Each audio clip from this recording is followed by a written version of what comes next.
everybody, and welcome back to the channel. If it's your first time stopping in and you like this video, make sure you like it, make sure you comment, subscribe, follow me on Instagram, Snapchat at VanV39, and yeah, let's get this video started. So I'm always just kind of browsing around on the internet, just seeing like what my car is worth, what other cars are out there. Not that I really want to sell my Hellcat. Oh, there's a dip right there. Not that I want to sell my Hellcat, but I'm always interested just to see how much they're worth or what people are paying for them at the moment. It's always good to kind of check up, you know, the value of your car, you know, how much money it's lost, things like that. Because, you know, sometimes you might get out pretty good on your car and it makes it, you know, it's worth it to sell it if it's worth a lot more than what you bought it for. So, but mine is not. So I think what had happened is in 2016 and 2017, the demand was really high for the Hellcats, so they started overproducing them. And with the release of the wide body coming out this year, which has already came out, few people already have them. Then you got the Demon coming. The value of the Hellcats has just plummeted. I mean, it's really low. We don't have CarMax here, so I couldn't take my car to CarMax to see what they would actually give me for it, like some other YouTubers have done. But there's an online one, and obviously they are gonna lowball you because that is a for sure offer that you could walk in and they'll hand you that much cash on that day if you give them the car that day. So that's sight unseen. You have to upload 10 specific images. It's the tire wear, the speedometer, and then a couple different body panels, because they gotta give you, or they gotta see as much as they can so they can give you an exact price that they give you. Whereas if you go to CarMax, they do it in person, so they can kind of, you know, make their notes, take pictures themselves, and cars always look different in person. So, but yeah, so the website's called Vroom, V-R-O-O-M, and you sign up on there and then you upload images, and they will buy your car for the exact cash price that they email you. And someone reviews it. It's not automated, so it takes about 30 minutes because someone will review it. They're pretty quick about it, and then they do call you to follow up. But I was just interested to see what they would give me for the Hellcat, because I've seen on a Facebook page that sells modified vehicles, I've seen Hellcats going for 54 to 58,000 is about the average. And that seemed pretty low to me, because that's about what I paid for my car, and that's them selling it private party, you know, with mods or without mods, and they're all just in that 54,000 to 58,000 range. So I wanted to see what my car was worth to see if I've already lost money on it, and of course I have. You know, that's just, Hellcats are just, the price is going down on them. They're depreciating really badly, and I think it's because they overproduced them.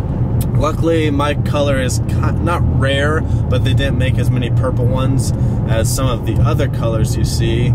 And the fact that I have the sepia interior, that kind of stands out.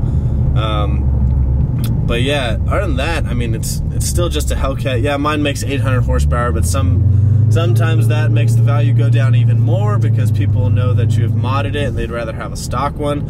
Or if you get the right buyer, someone will pay more for the mods because it saves them the hassle of doing it and saves them a little bit of upfront cash on doing the mods. But anyways, back to the Vroom. So they offered me, and I'll show you guys the email here in a second. They offered me $40,000 cash. $40,000. Mind you, this car only has exactly 3,000 miles on it. It's a 2016 Dodge Challenger Hellcat, automatic. The sticker on it was $72,000 because of the upgraded leather and because of the sunroof. I actually have the sunroof. And you pay a little bit extra for an auto trans, obviously. But so mine was spec'd out to the max. And I didn't buy it brand new. You guys know I bought it used. If you're new to the channel, I bought this used with 500 miles. But the sticker on it was $72,000 that the guy previously bought it for. I paid about $59,000 before tax and all that crap, but and now they're trying to give me $40,000. So me personally, the car's already lost $19,000. If I sold it to the Vroom place, it's already lost $19,000. It's lost $32,000 in value from the sticker already. Now, mind you, obviously that's a low ball. I could go sell it on my own privately, somewhere in that 58,000 range, and lose a couple $1,000s, not too big of a deal. But man, it just surprised me how bad the Hellcats have depreciated.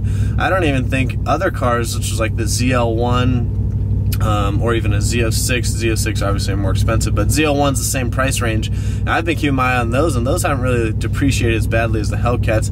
And I think it's just the Hellcats were overproduced. Dodge saw the demand for them, and after that first initial year of making them, or the first 2 years of making them, they really saw the demand go up, and they decided just to produce a shit ton of Hellcats, which sucks for us as owners, because if we want to sell them or trade them in for something else, we're going to get screwed and lose a bunch of money. And it kind of loses the rarity of the car. You know, when Hellcats first came out, everyone was like, oh my god, a Hellcat, I've never seen one. And now, you know, in our small town that we're in, small city that we're in, I know of about 10 off the top of my head that I see consistently, meaning there's got to be probably, I'd say 15, if not 20 Hellcats in our city, just because we don't see everyone, obviously. But in a city of like close to 200,000 people, there's probably at least 20 Hellcats, I would say. That's, you know, that's not rare at all. Because I mean, I want to say I've only seen 2 ZL1s in this city, 2. So it just sucks, because Hellcats, like I said, when they first came out, it was so cool to see one, like you've never seen one before. And now it's just like, oh, there's another Hellcat, there's another Hellcat. All right, so yeah, sorry about that, I was running some errands. But yeah, so my advice to Hellcat owners would be just, I think the values are going to go up on them, just because over time people crash them, they get totaled, you know, people blow motors on cars, they sit around. So eventually the Hellcat will become rare to come across, but at the present time they're just not rare. So I wouldn't even sell mine right now. You know, it doesn't even make sense to sell it, because I'd lose so much. I wouldn't lose a ton of money, but I think the value of them is going to go back up. Like I said, just, you know, it's probably going to take a while once, you know, some of the Hellcats, you know, they aren't around anymore. Like I said, people crash them, they get, you know, whatever, stolen, you know, they end up at junkyards, the motors get blown on them, whatever the case may be, you know. They're definitely, the value will go back up on them, and then that would be the time if you want to sell it or trade it in. But yeah, I think it's gonna be a while. There's too many out right now.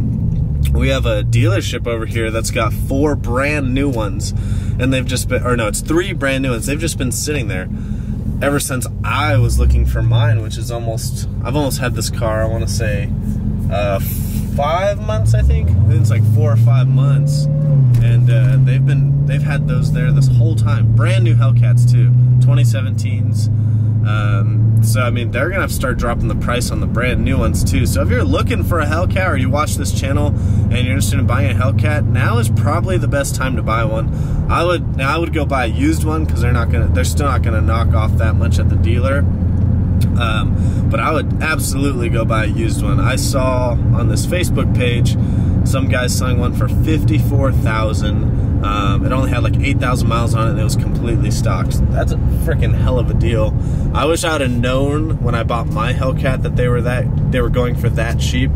And I probably would have looked a little bit more, but I just didn't know. I didn't think the values were that low. So when I went to the dealership, and I saw how much this one was, I was all excited. I was like, wow, that's all they want for that one? Like, let's try and make a deal, see if we can get it even lower. And I still got mine for a good price for what it is, but if I would have waited a little bit longer and done some more research, I would have got, you know, I would have saved almost $8,000 more depending on which one I found.